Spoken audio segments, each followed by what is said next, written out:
مصطفى مصطفى متبعون للصفا.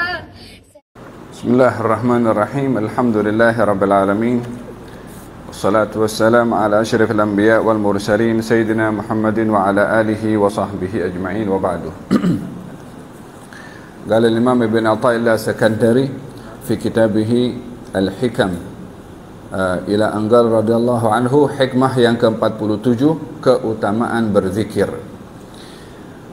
La tatruk adh-dhikra li'adami hudurika ma'allahi fihi li'anna ghaflataka an wujudi dhikrihi ashaddu min ghaflatika fi wujudi dhikrihi fa'asa an yarfa'aka min dhikrin ma'a wujudi ghaflatin ila dhikrin ma'a wujudi yaqadhatin wa min dhikrin ma'a wujudi yaqadhatin ila dhikrin ma'a wujudi hudurin wa min dhikrin ma'a wujudi hudurin ila dhikrin ma'a wujudi ghaibatin amma siwa al-madhkur wa ma dhalika 'ala Allahi bi'aziz. Janganlah engkau meninggalkan zikir kerana hatimu belum boleh hadir bersama dengan Allah, kerana kelalaianmu untuk berzikir lebih berbahaya daripada kelalaianmu dalam berzikir. Semoga Dia mengangkatmu daripada zikir dengan kelalaian menuju zikir dengan kesedaran, dan mengangkatmu daripada zikir dengan kesedaran menuju zikir dengan penuh kehadiran, dan mengangkatmu daripada zikir penuh kehadiran menuju zikir dengan penuh hilang berkaitan atau hilang keterkaitan kecuali dengannya, yakni dengan Allah, dan perkara itu tidak berat bagi Allah. Berbicara tentang berzikir dan kesan pada zikir, keadaan orang berzikir. Tentunya di dalam Al-Quranul Karim Allah Subhanahu wa ta'ala tidak memerintahkan satu perbuatan yang perintah itu diiringi dengan banyak kecuali perintah berzikir. Setiap kali sebut zikir mesti disebut banyak, kerana untuk membezakan daripada golongan orang-orang munafiqin yang juga berzikir tapi sikit. Di dalam Al-Quranul Karim Allah Subhanahu wa ta'ala berfirman tentang golongan kaum munafiqin, kan idza qamu ila salati qamu kusala yura'una an-nasa wa la yadhkuruna Allaha illa qalila. Orang-orang munafik ini kalau salat dia riak, kalau salat dia malas, kalau berzikir ia sikit. So ada zikir pada kaum munafikin, tetapi tiada penghayatan tentunya, dan juga berzikirnya dengan zikir yang sedikit. Namun kalau kita tengok pada ayat-ayat yang lain yang Allah tujukan kepada orang-orang beriman, mesti akan disebut perintah zikir dengan banyak. وَالذَّاكِرِينَ اللَّهَ كَثِيرًا وَالذَّاكِرَاتِ. Orang-orang yang berzikir, laki-laki dengan zikir yang banyak dan juga perempuan. Ya ayyuhalladzina amanu dzkurullaha dzikran katsiran. Wahai orang beriman, berzikirlah kamu kepada Allah dengan zikir yang banyak. So setiap kali disebut perintah zikir dalam Quran akan diperintahkan untuk menyebut dan untuk memperbanyak dalam berzikir. Apa yang dimaksudkan zikir yang banyak? Ulama ada memberikan penjelasan bahawa seseorang yang membiasakan diri menjaga zikir pagi dan petang, maka ia termasuk daripada orang yang berzikir dengan zikir yang banyak. Kerana kebiasaan daripada baginda Rasulullah yang tak pernah miss untuk dijaga oleh beliau, zikir pagi dan zikir petang. Oleh sebab itu dalam kitab Al-Azkar diletakkan di situ bacaan-bacaan zikir yang dibaca oleh Nabi pagi apa saja, petang apa saja yang dibaca. Maka jadikan zikir yang biasa dibaca oleh Nabi pagi dan petang untuk kita lazimkan walaupun kita tengah driving, untuk kita termasuk daripada golongan orang yang berzikir dengan zikir yang banyak. Ini satu perkara, ya. Kemudian perkara yang kedua adalah hal keadaan seseorang ketika berzikir. Kadang-kadang orang berzikir tak semuanya khusyuk dalam berzikir. Walaupun untuk kita mendapatkan kesan daripada zikir, itu dua hal yang perlu kita jaga. Yang pertama adalah khusyuk ketika berzikir, yang kedua adalah istiqamah, berterusan. Barulah akan nampak kesan daripada zikir. Seseorang mungkin mengatakan, katanya dalam Quran ada disebutkan, ala bizikrillahi tatma'innul qulub. Dengan berzikir kepada Allah hati akan tenang. Saya berzikir masih tetap hati saya tak tenang. Saya berzikir masih tetap juga stres. Saya berzikir masih juga gundah gulana, runsing, risau. Ada orang pun yang mengatakan bahwasanya Nabi mengajarkan ada doa namanya doaul karb, yakni doa untuk mengangkat kita punya kesedihan. Saya dalam keadaan sedih, saya sebut la ilaha illallah al-azimul halim, la ilaha illallah rabbul arsyil azim, la ilaha illallah rabbus samawati wa rabbul ardi wa rabbul arsyil karim. Saya baca, katanya itu zikir penawar kepada seorang yang berada dalam keadaan stres. Tapi saya tak hilang seperti stres, bertambah stres lagi. Kadang-kadang orang ada yang menyoal seperti itu. Perlu diketahui bahwasanya ubat itu kalau diberi oleh doktor tidak mengikut acuan yang doktor ajarkan, beritahukan, maka kesan daripada ubat itu tidak akan berkesan hatta dia minum satu farmasi, dia minum obat. Jadi kalau ubat itu perlu diminum sebelum makan, jangan diminum setelah makan. Kalau ini kena diminum 1 hari 3 kali, jangan diminum 4, 5, 6 kali dalam sehari. Zikir pun sama, ada dia punya acuan, ada dia punya panduan untuk dibaca. Yang diperintahkan dibaca untuk 33 kali, baca 33 kali. Ada hikmahnya kenapa bilangan itu ditentukan. Dan berbicara tentang hal dalam Al-Quran Allah sebutkan ala bizikrillahi tatma'innul qulub. Dengan berzikir hati itu akan tenang. Ini kesan daripada zikir, hati akan tenang. Kemudian menghayati zikir itu dengan penuh penghayatan dan keseronokan. Rasa dalam hati ini ketika berzikir kepada Allah lapang. Ini buah daripada zikir.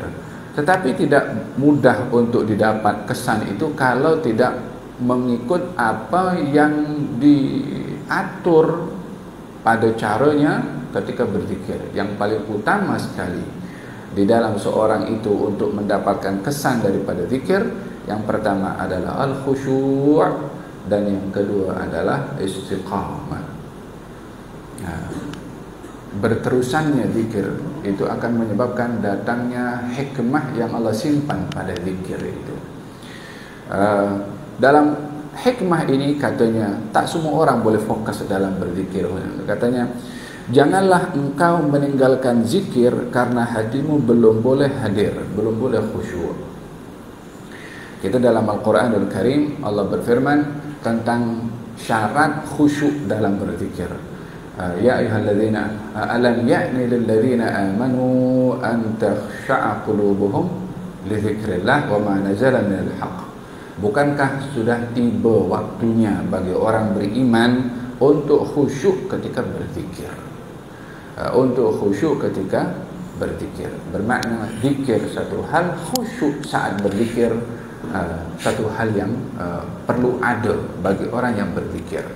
Ini yang membezakan kesan berzikir kepada orang yang berzikir. Adakah berkesan atau tidak, sejauh mana khusyuknya ketika berzikir. Bagi orang yang tak khusyuk, tak akan dilihat kesannya. Bagi orang yang khusyuk akan nampak kesannya. Tetapi berzikir dalam keadaan tidak khusyuk itu tidak lebih berzikir dalam keadaan tidak khusyuk lebih baik daripada tidak sama sekali berzikir. Zikir tidak, khusyuk pun dalam zikir tidak. Kata di sini, janganlah engkau meninggalkan zikir kerana hatimu belum boleh hadir, yakni belum boleh khusyuk, yakni walaupun belum khusyuk, jangan putus asa untuk berzikir tetaplah berzikir, latihlah untuk khusyuk dalam berzikir, kerana berzikir walau dalam keadaan tidak khusyuk lebih baik daripada sama sekali tidak berzikir. Kemudian kerana kelalaianmu untuk berzikir lebih berbahaya daripada kelalaianmu dalam berzikir. yakni lalai untuk tidak berzikir sama sekali itu lebih berbahaya daripada orang yang berzikir dalam keadaan lalai. Yakni ketika orang berzikir namun lalai, diharapkan zikir itu membawa dia kepada zikir yang tidak lalai. Tetapi kalau orang yang sama sekali tidak berzikir, lalai dari zikir, tak terpanggil pun untuk dia berzikir.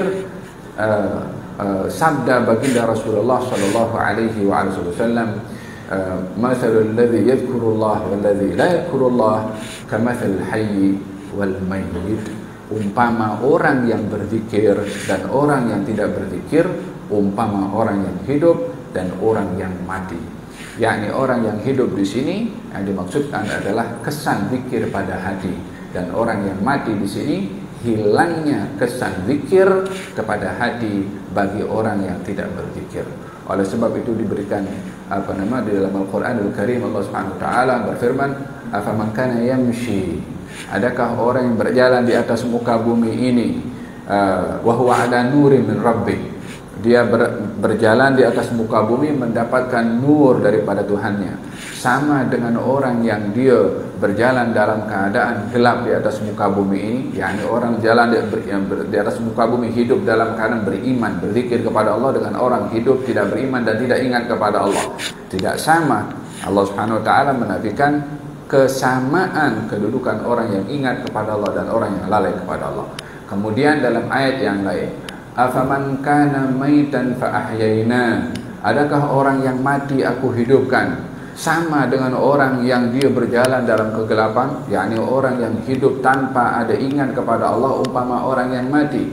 "Innaka la tusmi'ul mauta wa la tusmi'us summad du'a idza wallau mudbirin." Kau tak akan mungkin dapat memperdengarkan kepada orang yang mati, wahai Rasulullah Muhammad. Macam mana memperdengarkan orang mati? Cakap kepada orang mati ke? Bukan.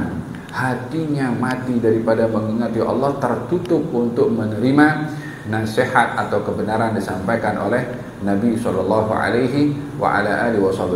Demikian perumpamaan yang Allah berikan di dalam Al-Quran tentang kedudukan orang yang beriman kepada Allah, orang yang ingat kepada Allah, dan orang yang tidak ingat, umpama orang yang hidup dan orang yang mati. Kata Imam Ibn Athaillah As-Sakandari mengatakan, keadaanmu lalai daripada berzikir lebih berbahaya daripada kelalaianmu saat kamu berzikir. Baki daripada kata-kata hikmah ini saya sambung selepas khutbah insya-Allah. Wa sallallahu alaihi wasallam Muhammadin wa ala alihi wasallam. Alhamdulillahirabbil alamin. Dia, yakni Allah, mengangkatmu daripada zikir dengan kelalaian menuju zikir dengan kesedaran. Langkah pertama.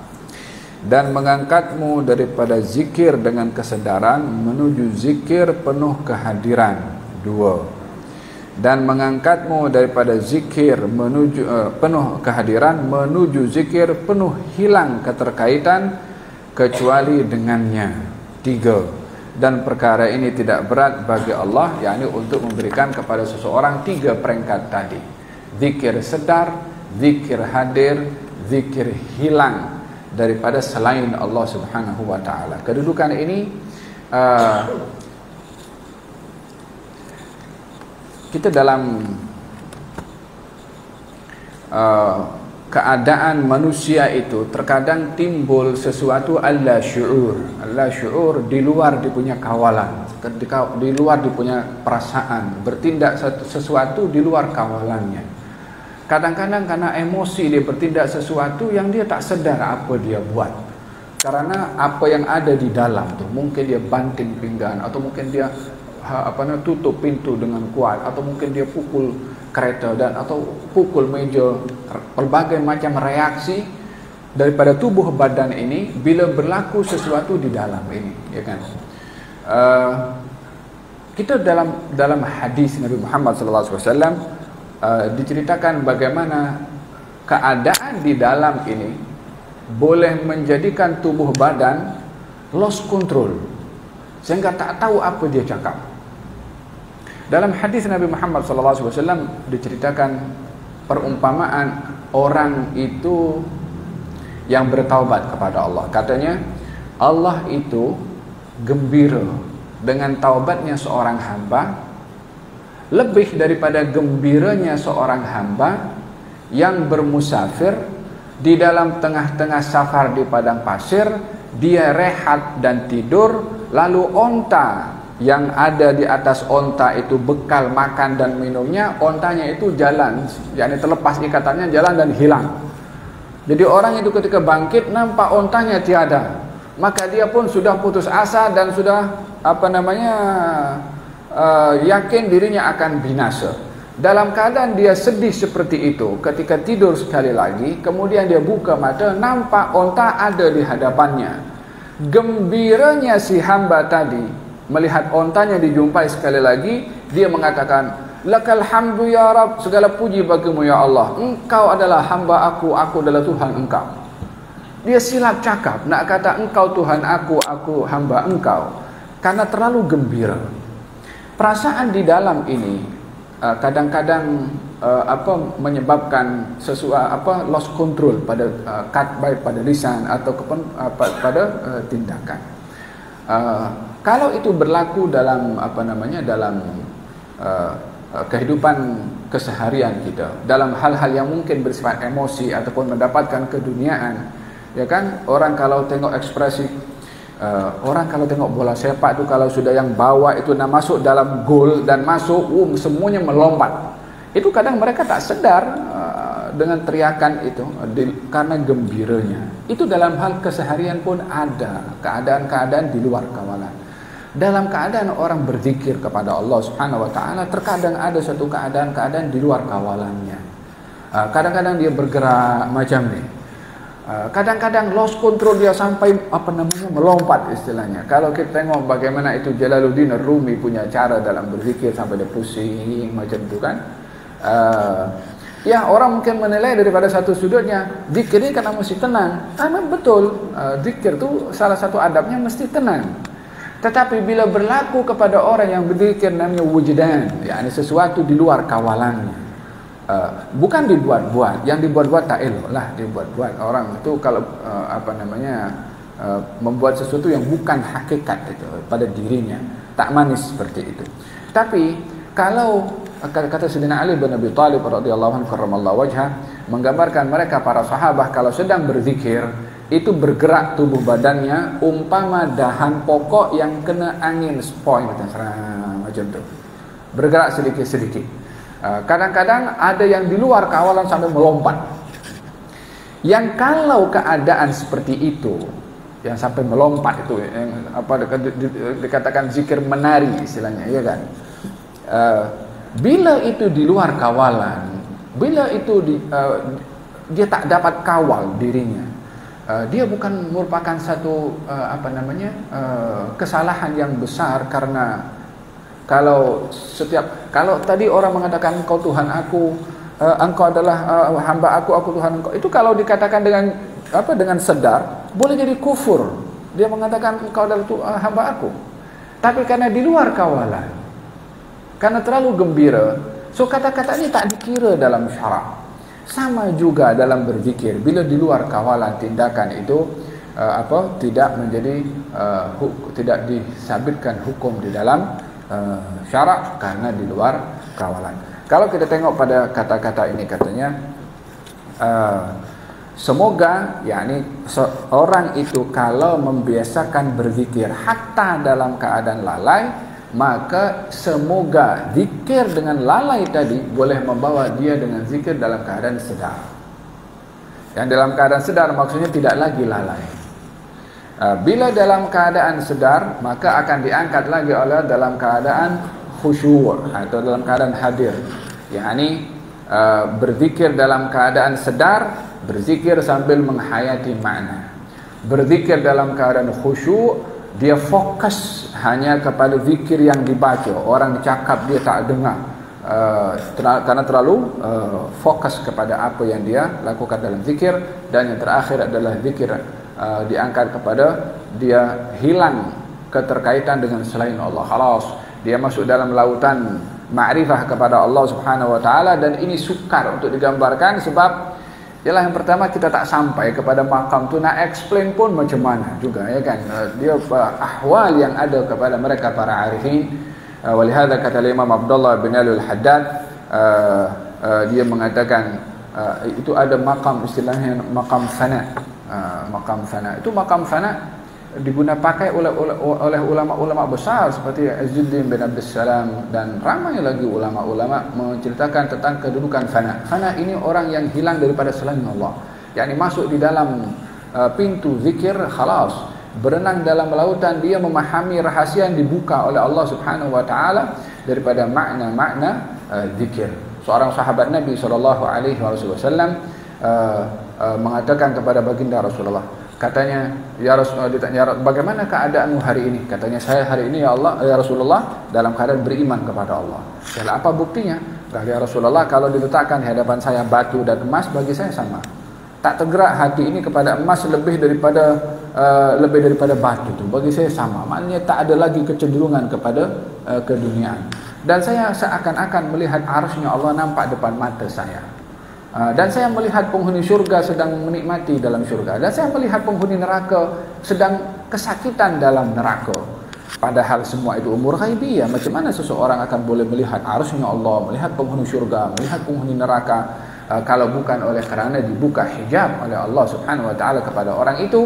Kata Nabi, Abdun nawwarallahu qalbahu arafta falzam. Ini hamba diberi nur oleh Allah Subhanahu wa taala pada hatinya. Engkau sudah kenal, engkau sudah arif, maka lazimkanlah apa yang kamu telah lakukan ini. Maksudnya apa yang sudah dibiasakan pada ibadah tu, kekalkanlah, jangan sampai berkurang. Makam yang Allah sudah letakkan kepada kamu untuk diteruskan secara istiqamah. Ini kesan daripada zikir kepada Allah Subhanahu wa taala. Kata Imam Al-Haddad mengatakan, kalau saya berbicara kepada kamu, kamu jangan ulang balik apa yang saya cakap. Sesungguhnya saya ini berusaha hadir bersama dengan kamu setelah saya ini sentiasa hadir bersama dengan Allah Subhanahu wa taala. yakni orang itu pada awalnya berusaha untuk menghadirkan diri berzikir dengan Allah Subhanahu wa taala, berusaha untuk khusyuk. Tapi bila sudah masuk dalam lautan khusyuk, dia ditarik umpama magnet kepada Allah lebih daripada dia tertarik dengan manusia. Walaupun manusia lebih dekat berinteraksi dengan manusia, tetapi kalau sudah masuk dalam lautan zikir kepada Allah Subhanahu wa taala dan ada magnet pada zikir itu sendiri, dia lebih ditarik dengan makna zikir itu berbandingkan dia punya interaksi dengan manusia. Katanya, kalau saya cakap jangan ulang balik, karena mengulang tu mengambil masa saya untuk fokus dengan Allah Subhanahu wa taala. Sesungguhnya saya memaksakan diri hadir bersama dengan kamu setelah saya terbiasa hadir bersama dengan Allah. Ini maqam, yakni kedudukan yang diberikan oleh Allah Subhanahu wa taala kepada orang-orang yang terpilih. Walladzina jahadu fina lanahdiyannahum subulana. Kalau Sayyidina Ja'far As-Shadiq mengatakan, saya baca Quran sehingga saya dapat merasa kalau Quran itu turun kepada saya, yakni makna yang ada pada ayat Al-Quran ketika dibaca seakan-akan ayat itu baru turun kepada dia. Bukan nak mendakwa sebagai Nabi, of course tidak seperti itu, yakni ingin menyebutkan betapa dalamnya penghayatan dan hadirnya kepada Al-Quran, atau menghadirkan diri yang menurunkan Al-Quran ketika membaca Al-Quran, sehingga dia tak sedar dengan apa yang berlaku di sekeliling. Seorang sahabat sebagai penutup bernama Urwah bin Zubair. Dia ada sakit yang luka tu, saya ingat saya pernah sebutkan di sini juga. Ada sakit luka yang merebak kepada bahagian kakinya. Doktor kata ini kena potong. Maka doktor mengatakan untuk potong mesti ini dalam keadaan tidak sedar. Macam mana? Suruh beri arak supaya dalam keadaan mabuk itu dia tak tahu apa yang berlaku kepada dirinya. Dulu belum ada obat bius macam sekarang. Kata Urwah mengatakan tidak. untuk tidak disedarkan diri dengan minum arak, dan ini adalah hukumnya haram, walaupun dalam hukum istilahnya kalau dalam keadaan darurat, darurat tutubihul mahdhurat, yang haram itu boleh, darurat itu boleh menghalalkan yang haram. Urwah mengatakan tidak, aku tak akan melakukan untuk minum arak untuk tidak disedarkan diri, tapi biarkan aku masuk dalam salat. Kalau masuk dia dalam salat, dioperate, dipotong kakinya, dia tak sedar dipotong. Sejarah menceritakan demikian. Dan ini bukan berlaku kepada seorang, berlaku kepada ramai orang daripada kalangan sahabat Nabi SAW. Siapa itu? Usaid ibn Hudhair. Salat malam terkena panah itu 3 kali pada anggota badannya yang bukan kepada anggota yang boleh mematikan. Dia teruskan salatnya. Panah kena, katanya, aku ditugaskan oleh Nabi sebagai pengawal. Dan sambil menjaga malam tu di atas lereng bukit atau di atas bukit, dia sambil memantau keadaan sekeliling sambil salat macam tu, sambil memantau. Ada seorang tu menyelinap menghunuskan panah untuk membunuh kepada Usaid ibn Hudhair supaya dia boleh menyelinap dan membunuh kepada baginda Rasulullah. Maka ketika dihunuskan panah kali pertama kena kepada anggota badannya tetapi tidak mematikan. Kali yang kedua sampai 3. Katanya setelah 3 ini baru saya percepat salat. Apa sebabnya? Saya teringat kalau saya ditugaskan oleh Nabi sebagai penjaga, sebagai pengawal. Kalau bukan oleh karena tugas tu, saya teruskan salat tu, total baca, dibaca surat Al-Kahfi saya teruskan baca hatta panah terakhir akan menghabiskan nyawa saya. Tapi karena teringat khawatir tidak menjalankan perintah Nabi sebagai pengawal, sebagai petugas, maka saya percepat salat dan saya kejutkan saya punya kawan. Ada orang sudah nak masuk tu. Yakni 3 kali kena kepada tubuh badannya, dia masih meneruskan dalam salat. Mana rasa sakit pada waktu itu? Kalau nak diukur dengan kita punya keadaan, of course kita tak sama keadaan seperti ini. Kemudian kata siapa? Kata Urwah, biarkan saya masuk dalam solat dan potonglah saya punya kaki. Maka masuk dalam solat, dipotong dia punya kaki sampai selesai daripada solat, operation pun sudah selesai.